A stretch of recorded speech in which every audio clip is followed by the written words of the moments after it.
maintenant, du coup, je vais passer à la fameuse question parce qu'on a tous entendu... Il y a une fameuse question? Oui, il y a une fameuse question. Parce que vous avez beaucoup parlé du fait de grandir. Beaucoup parlé du fait de grandir et même durant votre message hier soir, que ça faisait partie des lois. Et une des lois que vous en avez abordé plusieurs. Une des lois du royaume, c'était le fait de... Le royaume ici, vous avez dit, c'est pas là, le royaume ici. Donc, une des lois du royaume ici, c'était le fait de grandir, d'être mature, d'atteindre le stade de l'épouse. Et vous avez même dit, chaque semaine royale, impact conférence après impact conférence, vous demeurez les mêmes. Et que, enfin, du coup, qu'on ne doit pas rester les mêmes. Et si il y a quelqu'un qui est connecté ce matin et qui dit, moi, je fais le bilan de ma vie, je vois que ça fait 2-3 impact conférences, j'écoute des messages qui sont impactants, mais je vois que ma vie, elle change pas. Ouais. Et là, du coup, je vois que j'ai enfreint, entre guillemets, cette loi du royaume. Donc, comment faire?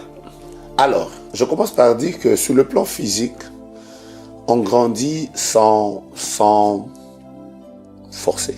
Il y a quelques temps en arrière, moi j'avais une petite barbe noire. Après, j'ai remarqué moi-même qu'elle est en train de devenir blanche. Je grandis, je me réveille, je dors, je me réveille, je dors. Je me rends compte que j'ai poussé. Je n'ai plus la même taille que j'avais il y a 20 ans. J'ai plus peut-être le même visage que j'avais il y a 30 ans. Donc, je grandis de manière naturelle. Mais sur le plan spirituel, la Bible dit, faites tous vos efforts pour joindre à votre foi la connaissance, à votre foi la vertu, à votre foi. Faites tous vos efforts. Vous ne devez pas rester comme ça et ne rien faire et dire, je ne grandis pas. Pour grandir, il faut, par le Saint-Esprit, faire sa part. Il faut aimer Dieu. Il faut aimer sa maison. Il faut entrer dans le service. Il faut écouter la parole de Dieu. Il faut pratiquer la parole de Dieu. Il faut lire la parole de Dieu. Il faut avoir une vie de prière personnelle. Il faut grandir dans l'intimité avec Dieu. Il y a plusieurs choses à faire pour que vous grandissiez dans la foi. Mais si vous remarquez que vous ne grandissez pas, la chose que je dois dire, c'est que vous ne faites rien. Wow. Il faut faire vos efforts pour grandir aussi dans la foi. Il faut vous donner, il faut vous consacrer. J'ai parlé de la loi de la consécration. Oui.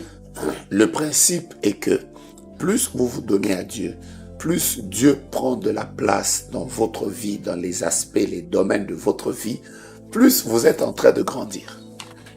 Et vous-même, vous remarquerez que je ne suis plus au même état. Plus vous laissez à Dieu de prendre sa place, plus vous laissez à Dieu de vous vider, plus vous laissez à Dieu de vous briser, plus vous laissez à Dieu de prendre le dessus de tout, de prendre la direction, le volant, plus vous vous soumettez à sa volonté, plus vous serez en train de grandir.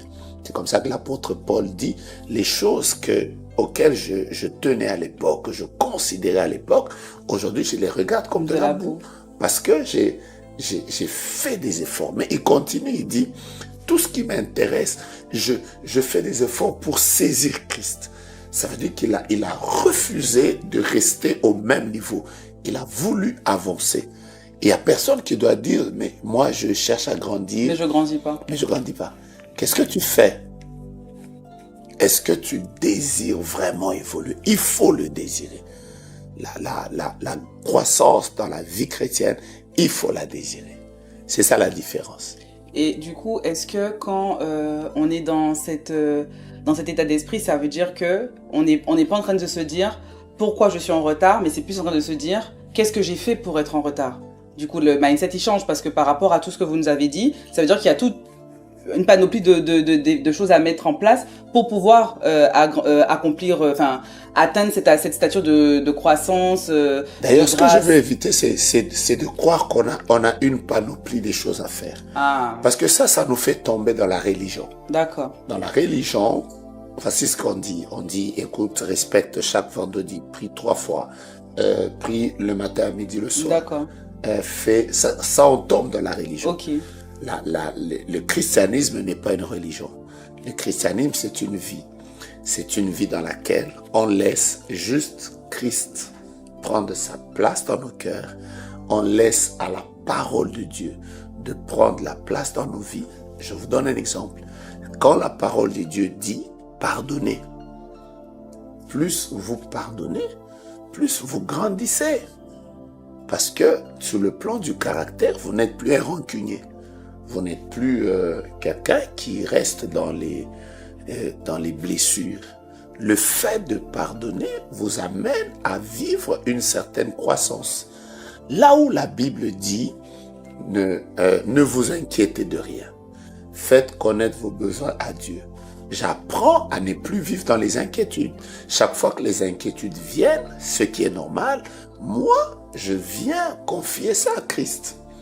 Le fait que je grandisse, j'applique cette parole de Dieu, je grandis dans la foi. Donc en fait, je veux juste dire qu'il n'y a pas de panoplie de choses à faire. C'est pas checklist one, ça y est, j'ai grandi. C'est pas que tu es en train de suivre. Et ça, c'est la religion.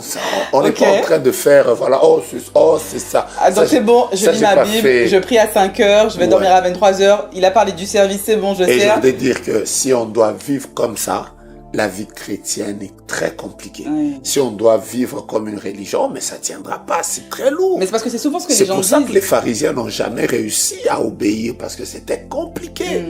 Christ est venu nous donner la formule la plus simple. Laissons-le vivre en nous, en obéissant à sa parole simplement. Nous nous rendrons compte que nous serons en train de grandir. Amen. Merci beaucoup pour ça. Je pense que ça éclaire plusieurs. Parce que souvent, aussi des fois, les gens ils se disent « Mais je fais tout ce qu'on me dit de faire. J'ai fait ça. Mais ma vie, elle avance pas. » Alors qu'en fait, il faut simplement laisser Christ grandir en soi, comme le prophète nous a dit, pour pouvoir avoir un changement. Absolument. Et puis surtout, j'ai beaucoup aimé aussi quand vous avez dit que d'un point de vue physique, on peut grandir parce qu'on voit que la barbe grandit, que le visage grandit, etc.